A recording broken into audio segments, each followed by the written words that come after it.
Welcome to Ultimate Orlando Clicks. We've got a busy show this week, so let's get started in Epcot. Now, we are in one of those World Showcase buildings that you find at the end of the Future World Zone, not the one that sells Duffy stuff. I want to give you the lay of the land before we start looking behind the cash registers.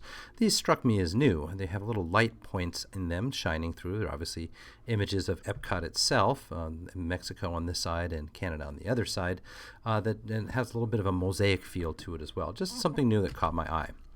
And above that, these have probably been here for some time, but I don't know that I've ever taken pictures of them, are posters that correspond to all four corners of the room and show the Disney characters and various World Showcase pavilions. Just outside from here, the Disney Performing Arts has set up a little stage right at the end. Here you can see it here, right at the end of that zone between the two shops. So they're kind of center stage to where you would watch Illuminations, and they were giving a concert. Now, we're mostly here to have a look at this, the Eggstravaganza map. You see a customer turning it in with stickers on it. We'll flip that image around in the next cycle for you here. You can see this is an upside-down version of that same picture where Disney characters have eggs hidden around the World Showcase Pavilion.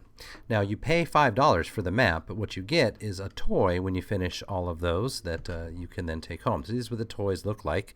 You have to choose just one. You don't get all of them for your $5. And so they have these little, you can see the little cuts in them. They open up. So they're little plastic eggs with containers inside, I guess. So we're going to play a little bit here. I will show you the wider image. Sometimes it's more obvious than others. Here is where we're going to look. There is the Donald, and there's the close-up version of it. He's sitting on a bit of a nest, a little coincidence that he happens to be a bird. In Norway, the egg is perhaps a little bit more noticeable here. There's the close-up version. In China, and as you can see, all of the eggs are visible from the main walkway. You don't need to go deep into the pavilion to see them. Figment. Now, in this case, Africa counted as a country because they had to have enough, I guess. And the egg is all the way up here. Not sure how well you can see that from a distance. We'll take a closer look at the next image. There it is, zoomed in, Thumper. Over to Germany, and I'm going to draw open this spot here. The egg is extremely hard to see from this main distance, but we'll zoom into it and see that it is Goofy. Then in Italy, you can see from the main walkway, the egg is hiding behind the wall here. It is not that visible from a distance. It's Agent P, without his hat in this case. This is the American pavilion, and the egg is hiding on top of the little hut here. It's Mickey Mouse. Can't tell so much there, but when we zoom in with a different shot, it's Mickey. In China, the egg poking over the foliage in this side, it is Daisy. Over to Morocco, the other half of Chip and Dale on outside the Tangerine Cafe. In France, you have Minnie in this maze, hedge maze here. There's a close-up of Minnie coming. There you go. And then in the United Kingdom, the egg is hiding all the way over here. That one's kind of hard to see, actually, from a distance. You need to get closer to see the white rabbit.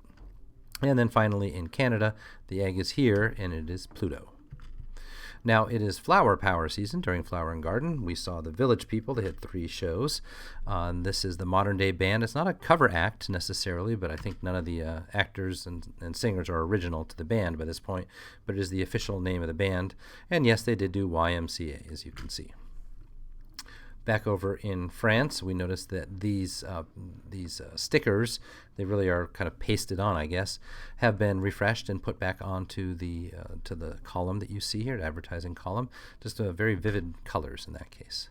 Doing some character testing in the International Gateway. So we have Tinkerbell and her friend from the Fairies series. I've forgotten her name, actually.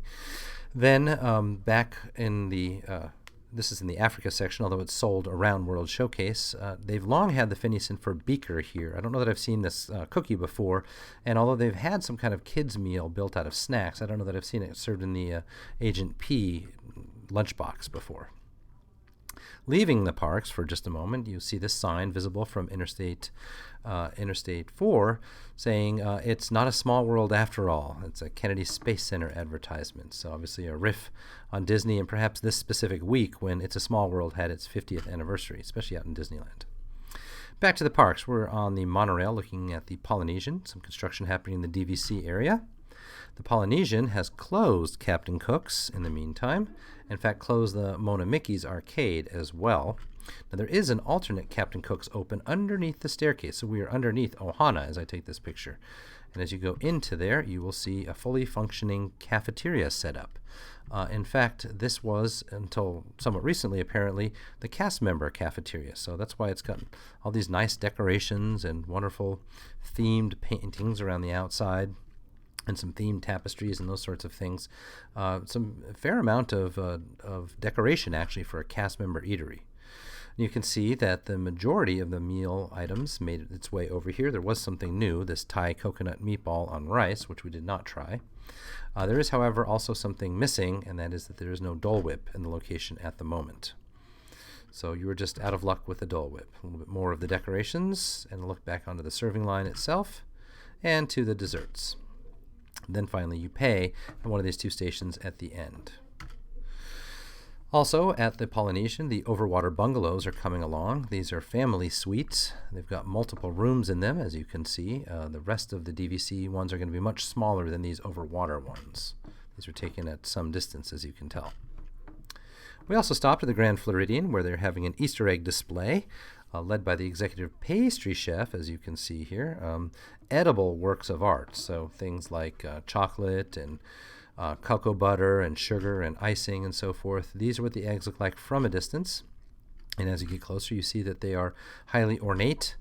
Sometimes they are very carved. Sometimes they have drawings on them, paintings almost, done in the Disney style. So they recall many of the Disney movies themselves. And I'm going to flip around in just a moment. After Rapunzel, we're going to go around to the other side. Here's what the other side looks like. And some of the displays even have lighting, the Little Mermaid one, case in point.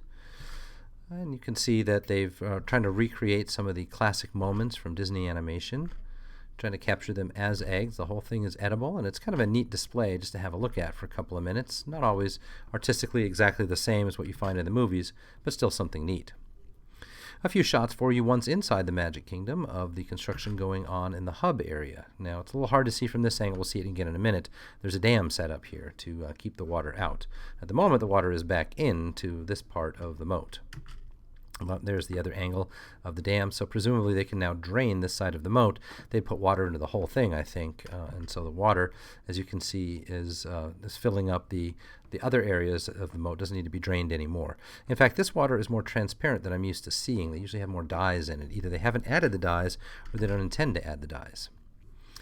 The Swan Boat dock has been completely removed. The area just kind of ends here with these railings just stopping, and they've got some more mulch set out and a lot of replantings of the roses in the rose gardens. Over to the Seven Dwarfs Mine, where they've got some new lights installed. In fact, some of them have had the wrappings removed or brought down. They're continuing to tweak things. The last time I was here, this moss effect wasn't added to the show element. This is not a live mine train. This is just a show element on one side of the building. The grasses and meadows across the top look like they're completely finished. And in fact, on the second side now, so we saw this, the same thing happening in the first peak window over by Winnie the Pooh. First, they built an entire walkway that would be, ready for guest use, and then the wall came down. So the walkway is now up on the back side over by Dumbo, making me guess that this wall will be the next wall to come down. Now, this is over by Little Mermaid, and as you can see, this door has been here. I don't think the sign has been here the whole time, so maybe it's just my imagination that the sign is new. This is under the big drop, so it's kind of hard to see because we're so zoomed in. That's the big drop and the bridge just above us. I think that's still some of the work stuff set out. A close-up of one of the ride vehicles taken from the back. You can see the restraints and the way they will work, and really a rather large barreled shape over the front. And LED lighting across one section of the bridge. I didn't see it on the other sections of the bridge, so I'm not sure exactly why the last section of the bridge will have the LED lighting. And then they have plants set up here. This is apparently going to be the main entrance of the ride when it does open up. Someone reported earlier last week they had a cast member stationed here, so maybe they were having some extremely limited tests with executives, something like that, and they had to have a cast member there as they let people in. Saw the Anastasia and Drusilla characters out with Lady Tremaine. Not that common of a sight. And went by Jungle Cruise, haven't been over here since FastPass has stopped, and noticed that this is also turned into a kiosk location for FastPass Plus. A reverse angle here, the different side of the hub construction. This presumably is underneath the dam and will be drained eventually. They've started taking some trees out in the area in the meantime. Casey's Corner has completed its build-out, so in addition to this counter and these two paintings, this spot was empty previously, but they've put some paintings in their place now. They all look to be authentic or period photographs. I call them paintings. I thought this is an interesting shot. We're in the Emporium, almost at the end of the Emporium, actually. You can just peek outside the window near where the barber shop is here. And I count one display case, a second display case, this entire wall, and this entire wall, plus a little bit more you can't see off to the side, all dedicated to magic bands. It is everywhere in the Emporium, and in fact, in many shops around the Walt Disney World parks. Some of their additional bandits, they're called, things that they're trying to sell to go on to your magic band. It's Easter season, so the Easter Bunny is out next to City Hall. Only in certain times of the day, though, of course. All right, we're ready for our game. Where in Walt Disney World was this? And last week the challenge was this, and a good number of you got it in the comments. This is, in fact, Tarzan Rocks. Wasn't a trick question this time around, so good job. And for those of you who don't know it, it was a kinetic, really a stage show on roller skates done with a kind of edge to it, so that it was like extreme sports, and telling the story of Tarzan, who was like an extreme sports athlete himself. All right, here's our next one. Not going to give a lot of context to it, obviously. This is your job to guess. Tell us in the comments, where in Walt Disney World was this? And we'll see next week if you're right. We thank you guys for dropping by as always. It's great to have you here, and we'll catch you next time.